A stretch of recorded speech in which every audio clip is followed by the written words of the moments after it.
வந்த உடனே என்ன இருக்குங்க பாருங்க. வந்த உடனே வெள்ளை சக்கரை தான் அதிகம் சாப்பிட சொல்கிறாங்களா?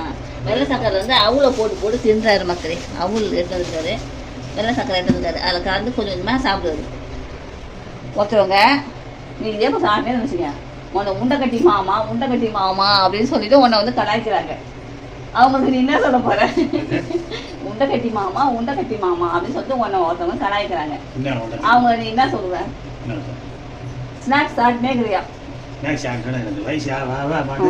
எனக்கு உள்ளது சாப்பிட்டா உடம்பு கெடுதல் இல்லாமல் நடமாடலாம், இல்லைன்னா வரலாம் வேண்டிதான். அதனால ஸ்நாக்ஸ்லாம் நிறைய சாப்பிடணுமா? ஸ்நாக்ஸ்னா என்னது? இதுதான் என்ன சாப்பிடணும்? நான் அப்புறம் உட்காரோம். என்ன சாப்பிடணும்? மல்லாட்டை, எள்ளுருண்டை, அவுள் அப்படிலாம் சாப்பிட்றேன் மக்களே.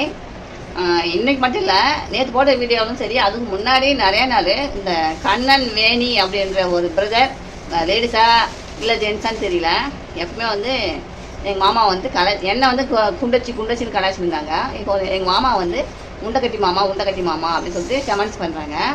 நான் என்ன சொல்லுவேன்னா, என்னை ஏமாத்தவனா கலாய்ச்சிங்க, ஆனால் எங்கள் மாமாவை மட்டும் எதுவும் சொல்லாதீங்க. அவருக்கு வந்து வீடியோக்கு வரமாட்டேன்னு சொன்னார்.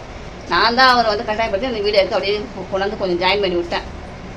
எங்கள் மாமா என்ன சொன்னீங்கன்னா, நான் கெட்டவளாகிடுவேன், சரிங்களா?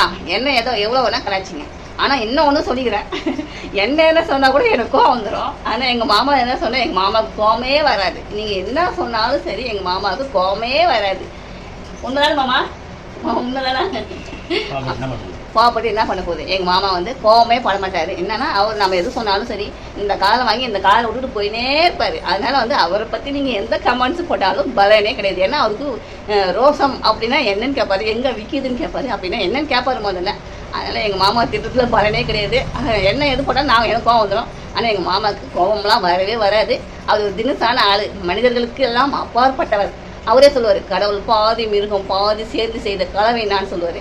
அது ஒரு சில நேரத்தில் நானும் யோசிச்சு பார்ப்பேன், அது உண்மையாக கூட இருக்கலாம். ஏன்னா அப்படிலாம் இருக்கும். ஆண் பிள்ளைகளை விட இவர் கொஞ்சம் வித்தியாசமாக இருப்பார்.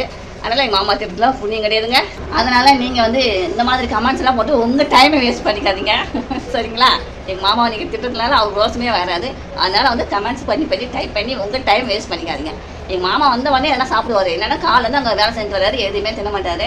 இங்கே வீட்டுக்கு வரும்போது அவர் வந்து இந்த குடிக்கிற ஆண்கள்லாம் பாருங்கள், எதுவுமே தின்ன மாட்டாங்க. ஏன்னா அவங்களுக்கு 24 மணி நேரமாக குடிக்கணும் அந்த சிந்தனை தான் இருப்பாங்க. எங்கள் மாமா வந்து குடிக்கிற பழக்கலாம் கிடையாது, பீடி சிகரெட் பழக்கலாம் கிடையாது. அதனால் அவர் வந்து ஸ்நாக்ஸ், பெரும்பாலுமே வந்து குடிக்காத ஆண் பிள்ளைங்களாம் வந்து ஸ்நாக்ஸ் சாப்பிடுவாங்க. குடிக்கிற ஆண் பிள்ளைங்கள்லாம் வந்து எதுவுமே வந்து சாப்பிட மாட்டாங்க. அவங்க சிந்தனை எல்லாம் குடிக்கணுன்ற சிந்தனை தான் இருக்கும். எங்கள் மாமா வந்து குடிக்க மாட்டார். அதனால் வந்து அவருக்கு வந்து